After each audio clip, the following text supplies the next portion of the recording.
Hello everyone, আশা করছি তোমরা সবাই অনেক ভালো আছো, সুস্থ আছো। আমি রাজকুমার। আজ এই ভিডিওতে আমি তোমাদেরকে দেখাতে চলেছি যে সাবজেক্ট ড্রয়িংকে আমরা কিভাবে ওয়াটার কালারের দ্বারা শেষ করতে পারি বা ওয়াটার কালার আমরা কিভাবে সাবজেক্টে অ্যাপ্লাই করতে পারি। তো এই ভিডিওতে আমি তোমাদেরকে ফার্স্ট টোন দেখাবো যে একটা সাবজেক্টে কিভাবে ফার্স্ট টোন তোমরা দেবে, কারণ ওয়াটার কালারের ক্ষেত্রে সবথেকে গুরুত্বপূর্ণ যে বিষয় থাকে সেটা হচ্ছে কিন্তু ফার্স্ট টোন। তোমরা অনেকে হয়তো ফার্স্ট টোনটাকে এড়িয়ে চলে যাও, কিন্তু ফার্স্ট টোন এড়িয়ে গিয়ে যখন তোমরা সেকেন্ড টোন থার্ড টোন করতে যাও তখনই কিন্তু প্রবলেম হয়। যে কারণে ফার্স্ট টোনটাকে আমি আলাদা পার্টিকুলারলি এই ভিডিওতে দেখাবো এবং এর পরের ভিডিওতেই তোমরা দেখতে পারবে যে এই একই ভিডিওতে কীভাবে তোমরা সেকেন্ড টোন এবং থার্ড টোন দিয়ে ওয়াটার কালারের মাধ্যমে ছবিটি শেষ করবে। তো এই প্রসেসে কাজ করলে হয়তো একটু লেন্থি হয়ে যায়, একটু দেরি হয় ঠিকই, বাট তোমরা সঠিকভাবে বিষয়টাকে কিন্তু শিখতে পারো, তোমাদের কাজে লাগে। আমি চাইলেই এই একটা ভিডিওর মাধ্যমে সব কিছু কিন্তু একটু তাড়াতাড়ি করে আমি ভিডিওটা কিন্তু শেষ করতেই পারতাম, বাট সেক্ষেত্রে তোমাদের কোথাও না কোথাও শেখার জন্য কোথাও না কোথাও প্রবলেম হতো। তো যে কারণে কিন্তু আমি তোমাদের জন্য পার্টিকুলার আলাদা দুটো ভিডিও করছি। তবে হ্যাঁ, যদি তোমাদের মনে হয় যে একই ভিডিওতে second tone third tone first tone সব দিলে ভালো হয়, তো সেটা তোমরা কমেন্টের মাধ্যমে জানাবে। নেক্সট যখন আমি ভিডিও আনবো তখন আমি চেষ্টা করবো যে সেগুলোকে একসঙ্গে করে দেওয়ার।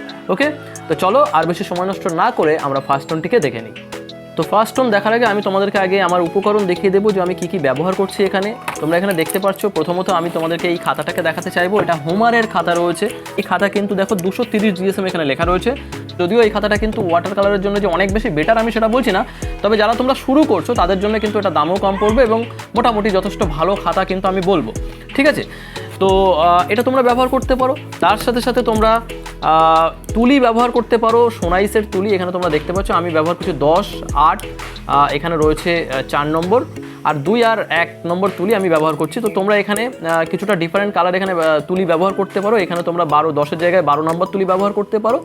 12, 8, 6, 4 আর তার সঙ্গে 2 নম্বর তুলি তোমরা ব্যবহার করলেই কিন্তু হয়ে যাবে। ঠিক আছে, তো এগুলো তোমরা ব্যবহার করতে পারো।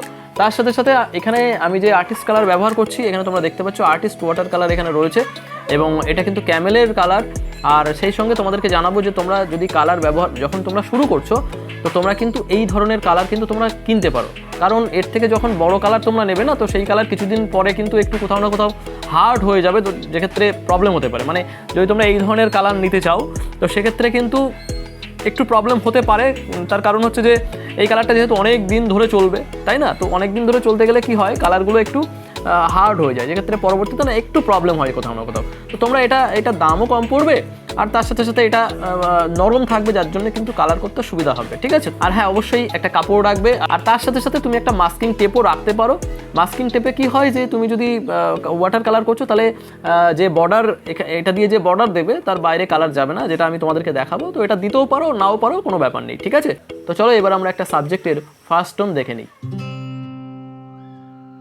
প্রিয় বন্ধুরা, এখানে তোমরা একটি কম্পোজিশন দেখতে পাচ্ছ এবং এই কম্পোজিশনেই আমরা ফার্স্ট টোন এখন চাপাবো।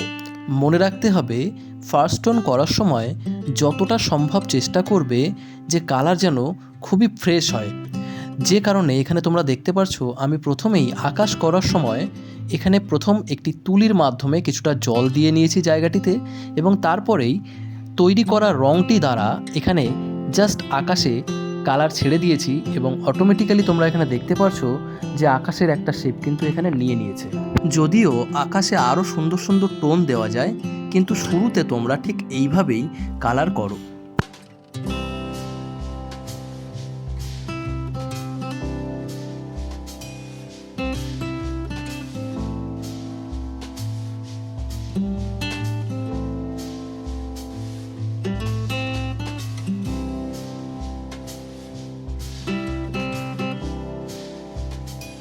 পাহাড়ি এলাকা বা যদি কোনো পার্বত্য এলাকা কালার করছো, তাহলে সেক্ষেত্রে অবশ্যই তোমাকে যথেষ্ট পরিমাণ লাইট কালারে করতে হবে। যেমনটা তোমরা এখানে দেখতে পাচ্ছ, আমি কিন্তু অনেকটা পরিমাণ লাইট কালার দিয়ে এখানে আমি কালার করছি। এটি করার কারণ হলো, যেহেতু এই ছবিতে পার্বত্য অঞ্চল যেটা আমরা দেখিয়েছি সেটা কিন্তু অনেকটা দূরে বোঝাতে চাইছি। ঠিক আছে, যে কারণে কিন্তু অনেকটা বেশি পরিমাণ লাইট কালার দিয়েই আমাকে পাহাড়ি অঞ্চল করতে হচ্ছে। আর তার সঙ্গে এটা অবভিয়াসলি ফার্স্ট টোন, তো ফার্স্ট টোনে আমরা কিন্তু কোনোভাবেই ডার্ক কালার দিতে পারবো না, যে কারণে এখানে লাইট কালার হচ্ছে। তো এই বিষয়গুলোকে মাথায় রেখেই তোমাদের কিন্তু দূরে বা কাছের কালারগুলিকে তোমাদেরকে করতে হবে।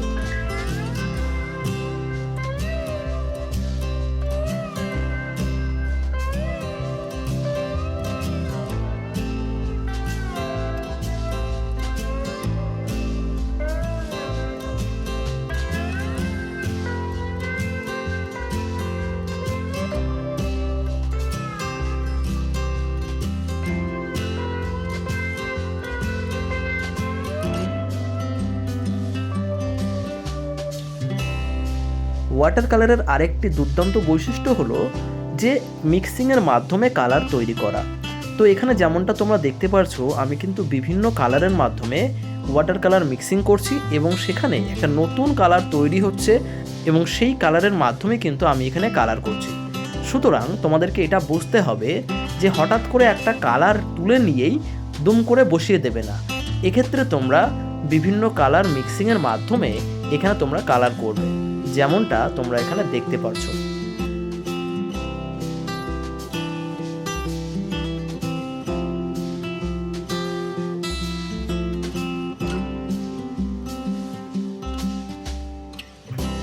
আরেকটি খুব ছোট্ট বিষয় কিন্তু অনেক বেশি গুরুত্বপূর্ণ, আর তা হলো বর্ডার লাইনটাকে মেনটেন করা। তোমরা এখানে দেখতে পাচ্ছ আমি যখন কালার করছি তখন এই ঘরের উপরে যে বর্ডার লাইন রয়েছে সেই বর্ডার লাইনের উপর থেকে খুব সুন্দরভাবে কালারটিকে নিয়ে যাচ্ছি যাতে করে ওই ঘরটি বেরিয়ে আসে। বুঝতে পেরেছো? ঠিক এই রকমভাবেই তোমাদেরকে কালার করতে হবে। বর্ডার লাইনটাকে বাঁচিয়ে রেখে তোমরা কালার করবে। যে কোনো কালার যখন তুমি করছো, বিশেষ করে ওয়াটার কালারের ক্ষেত্রে অবজেক্টের বর্ডার লাইন মেনটেন করা অনেক বেশি গুরুত্বপূর্ণ।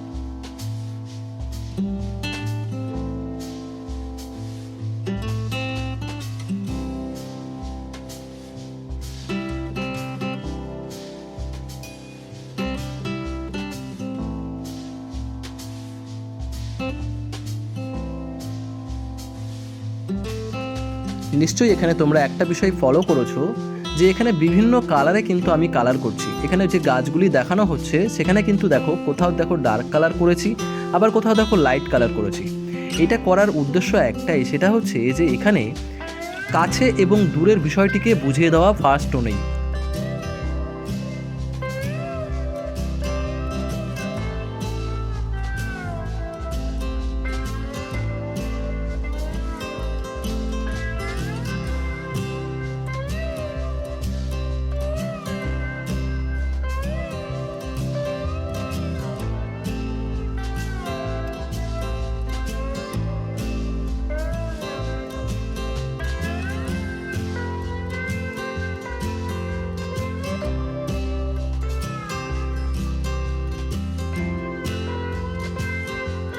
সাবজেক্টে কালার করার সময় একটি গুরুত্বপূর্ণ বিষয় মাথায় রাখতে হবে, সেটি হলো যে কিছু কিছু স্থানে তোমাকে হোয়াইট ছেড়ে রাখতে হবে। অর্থাৎ ওই স্থানগুলিতে কালার করার দরকার পড়বে না প্রথমে। যেমনটা তোমরা এখানে দেখতে পাচ্ছ আমি কিছু কিছু স্থান দেখো সাদা ছেড়ে রাখছি, অর্থাৎ আমি কিছু কিছু জায়গাতে কালারই করিনি। তো এই বিষয়টিকে তোমাদেরকে বুঝতে হবে। ওয়াটার কালার করার জন্য এটি কিন্তু অনেক বেশি গুরুত্বপূর্ণ একটা বিষয়। আমরা এই কালারগুলিকে করব, কখন করব? শেষে করব। সেকেন্ড টোন এবং থার্ড টোনে সেইগুলিকে করব, কিন্তু প্রথম টোনেই কিছু কিছু স্থানে তোমাকে ফাঁকা ছেড়ে দিতে হবে। এবার কোন স্থানগুলি ফাঁকা ছাড়বে? ছবিতে যদি কোনো ফিগার থাকে, কোনো হিউম্যান ফিগার বা যে কোনো ধরনের ফিগার থাকে, বা রাস্তার কোনো অংশ, বা দেখা যাচ্ছে কোনো একটা বাড়ি, এই জায়গাগুলিতে তুমি কিন্তু ছেড়ে দিতে পারো। এই জায়গাগুলিকে প্রথমে কালার না করলেও হবে, তবে হ্যাঁ করলে সমস্যা কিছু নেই, তবে ছেড়ে দিলে কালার করতে সুবিধা হয়। এই ছবিটিরই শেষ পর্যায়ে গিয়ে তোমরা দেখতে পারবে আমি কিছু কিছু স্থানে ফাঁকা ছেড়ে দিয়েছি, সেখানে আমি ফার্স্ট টোনে কোনো রকম কালারই দিইনি।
ওয়াটার কালার করার সময় এখানে তোমরা দেখতে পারছো আমি যখন উপর থেকে নিচের দিকে কোনো একটি ঢালু স্থান দেখাতে চাইছি, সেখানে কালারটিকেও তোমাকে ওই একই লেভেলে তোমাকে করতে হবে, মানে উপর থেকে নিচের দিকে তোমাকে টেনে নিয়ে আসতে হবে।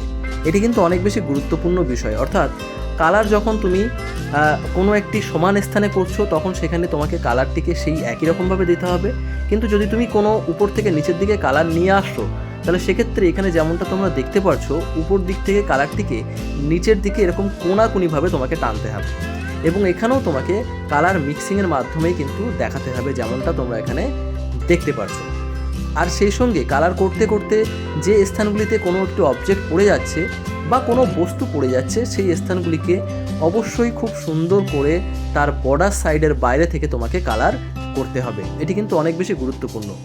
এখানে যেমনটা তোমরা দেখতে পাচ্ছ ঘরের সামনে আমরা একটি ঘাস দেখাতে চাইছি বা কোনো একটি ঝোপঝাড় জাতীয় কিছু দেখাতে চাইছি, যে কারণে তার আউটসাইড থেকে আমি কিন্তু আগে কালার করে নিচ্ছি ঝোপঝাড়ের জায়গাটিকে বাদ রেখে। ঠিক এইরকমভাবে কিছু কিছু স্থানে তোমাকে হোয়াইট ছেড়ে রাখতে হবে, যাতে করে আমি পরে ওখানে কালার সহজেই করতে পারি।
এই ছবিতে আরেকটি নতুন টেকনিক তোমরা এখানে দেখতে পাচ্ছ। এখানে আমি প্রথমেই জল দিয়ে কিছুটা লাইট কালার দিলাম এখানে, আর তার সঙ্গে কিছুটা ডার্ক কালার দিয়েছি। সেই যেমনটা আকাশের কালার করা হয়েছিল ঠিক তেমনভাবেই এখানে কালার করা হয়েছে। এবং এই ঘরের ভেতরেই দেখো বিভিন্ন রকমের অবজেক্ট কিন্তু এখানে আবার রয়েছে, কারণ তুমি এখানে একটা দরজা দেখতে পাচ্ছ বা এখানে যে জানালা রয়েছে বা ব্যালকনি টাইপের যে বিষয়গুলো রয়েছে, সেগুলোকে কিন্তু আমি একসঙ্গে কালার করলাম। এটি কিন্তু একটি নতুন বিষয় তোমাদেরকে আমি এখানে বুঝিয়ে দিচ্ছি। দেখো এখানে একসঙ্গে কালার করা হয়েছে ঠিকই, যেহেতু এটি ফার্স্ট টোন সেই কারণেই একসঙ্গে কালার করা হয়েছে। যদি এটি সেকেন্ড টোন হতো তাহলে কিন্তু এখানে একসঙ্গে কালার করা হতো না।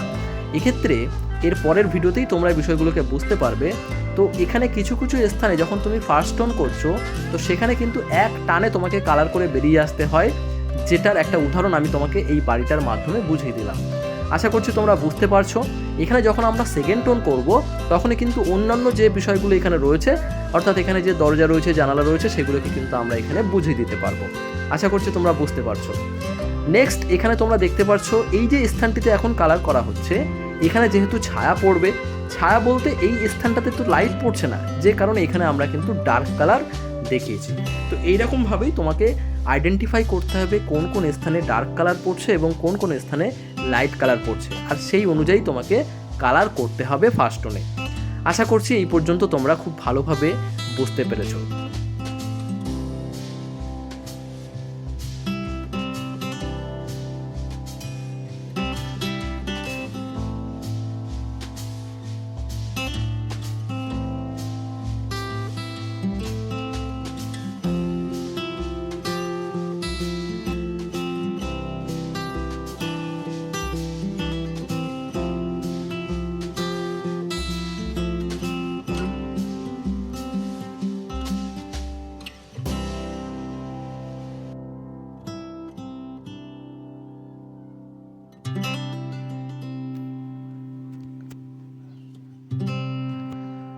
ছবিটি যদি একটু ভালো করে তোমরা লক্ষ্য করো তাহলে এখানে দেখতে পারবে যে কালারের মধ্যে যে সামঞ্জস্যতা, অর্থাৎ প্রত্যেকটি কালারের সঙ্গে এক একটি স্থানের সঙ্গে এক একটি স্থানের কিন্তু একটা সম্পর্ক রয়েছে। মানে প্রত্যেকটি কালার কিন্তু দেখো একে অন্যের সঙ্গে কিন্তু কিছুটা মিক্সিং অবস্থায় রয়েছে বা মিশিয়ে আছে এমনটা মনে হচ্ছে, তাই না? তো ফার্স্ট টোনের প্রধান বৈশিষ্ট্যই কিন্তু এই যে মিশিয়ে মিশিয়ে করা। আশা করছি তোমরা বুঝতে পারছো। আকাশের সঙ্গে দেখো পেছনের যে জঙ্গল সেটা দেখো কিছুটা মিক্সিং অবস্থায় রয়েছে, এবং তার সঙ্গে যে সামনের প্রত্যেকটি অংশই কিন্তু দেখো এখানে মনে হচ্ছে যেন সব একসঙ্গে রয়েছে কালারগুলি, ঠিক কি না? এই বিষয়টিকেই ফার্স্ট টোনে তোমাকে ফুটিয়ে তুলতে হবে, এবং সেকেন্ড টোনে আস্তে আস্তে আমরা এখান থেকে যেগুলি সামনে আছে সেগুলিকে সামনে বার করে নিয়ে আসবো, যেগুলি পেছনে আছে সেগুলিকে ছেড়ে দেবো, যেটি আমরা পরবর্তী ভিডিওতে দেখব। তার সঙ্গে এই ছবিতে দেখো আমি কিছু কিছু স্থানে কালারই করিনি, অর্থাৎ যে ফিগার এখানে তোমরা দেখতে পাচ্ছ দেখো সেই ফিগারে কিন্তু আমি কোনো রকম হাত দিইনি। অর্থাৎ এখানে আমরা কিন্তু কালার করব নেক্সট স্টেপে। ফার্স্ট টোনে ফিগার বা কিছু কিছু স্থানে যেমন যেমন যে জায়গাগুলিতে আমি কালার করিনি, তোমাদেরকেও কিন্তু এই ধরনের জায়গাগুলিকে ছেড়ে রাখতে হবে। অর্থাৎ মেন যে অবজেক্ট যেখানে যেখানে থাকবে সেই জায়গাগুলিতে ফার্স্ট টোনে কালার করার দরকার নেই, তার আউটসাইড থেকে কালার করো এবং পরবর্তীতে সেকেন্ড টোনে গিয়ে তোমরা সেখানে কালার করো। তাই হোক ভিডিওটি তোমাদের ভালো লেগেছে। যদি ভিডিওটি ভালো লাগে চ্যানেলটি সাবস্ক্রাইব করে সঙ্গে থেকো। দেখা হচ্ছে পরবর্তী ভিডিওতে। বাই।